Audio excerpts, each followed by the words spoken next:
রাজ্যের জনবর্জিত কংগ্রেস দল আমাদের কৈলাসহরে আজকে বন্ধের নামে মানুষের মধ্যে যে বিভ্রান্তি এবং হয়রানি করছে। আজকে এই দুর্গাপূজার আগে মানুষের যখন ব্যবসা বাণিজ্য করবার সময় তখন সারা শহরের মধ্যে একটা অরাজকতা আমরা সকাল থেকে লক্ষ্য করছি।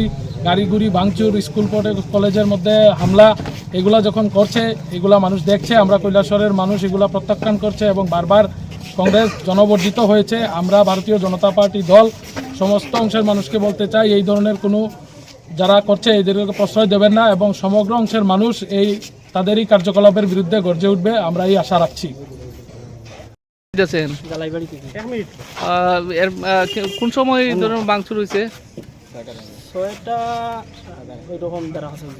যারা ভাঙচুর করছে তারা চিনছেন নি? এই বিষয়ে থানাতে জানাইছেন নি? জানাইছি না স্যার, ঠান্ডে আমি লোকাল না নিয়ে আমি কইছি ঠান্ডে ফোন করি। তো জানে না, আমি জানি না আজকে যে স্ট্রাইক করি হে জানে না, অথচ তারা কইছে যে আমি জানি না ভাই আমার গাড়িটা ভাঙছে না, তবুও তারা মানছে না, তারা গাড়ি ভাঙছে। গাড়ি ভাঙছে অথচ তারা এমনভাবে মাইর মারছে, মানে লাঠি দিয়ে এমন বাড়িয়েছে তারা এখন হসপিটাল ইনজুরি ছিল। আমি এখন তারা ডাক্তার প্রশাসনে তো হইতে পারতো যে আমরা এখানে দ্বিতীয় ইনস্টাই তারা বলছে স্লোলি দাও, সামনে যদি মানুষে জহরে তোমার একটা 40 টাকা খাইছে পর্যন্ত গেইটো 200 টাকা খাইয়া, মানে তারা কইছে না যে আজকে স্ট্রাইক করি, এটা কইছে না তারা তো চাইলে ফাট করে কইতে পারতো। এরপরে যারা মারছে যে আহত হয়েছে তার নাম তোমার নাম রাহুল সুতার আমার লোকে আসছে। এর নাম কি? তোমরা দুজনে করতে যাইতেছ? আমার বাড়ি আমি লইয়া আইছি। তোমরা ডাক্তার দেখাইছো নি? দেখাই doctor দেখানি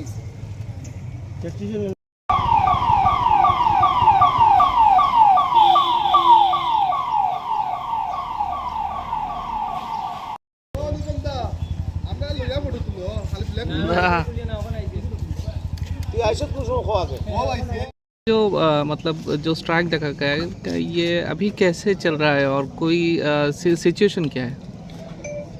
situation as of now peaceful है और दोनों पार्टीज़ को हमने बोला है कि पीसफुली ये जो बंद है वो करें। और आपको पता ही है कि बंद तो कॉन्स्टिट्यूशनली इलीगल है, तो कोई भी वॉयलेंस करने से या लॉ एंड ऑर्डर को बिगाड़ने से हम लोग स्ट्रिक्ट एक्शन लेंगे, ये बताया गया है और हम लोग एक्शन लेंगे भी। अभी तक कोई इंसिडेंट हो गया? नहीं, छोटा मोटा एक इंसिडेंट हुआ है, एक लॉरी का एक ग्लास तोड़ा है, बस उसके अलावा कुछ ज़्यादा नहीं हुआ। तो सिचुएशन इज अंडर कंट्रोल।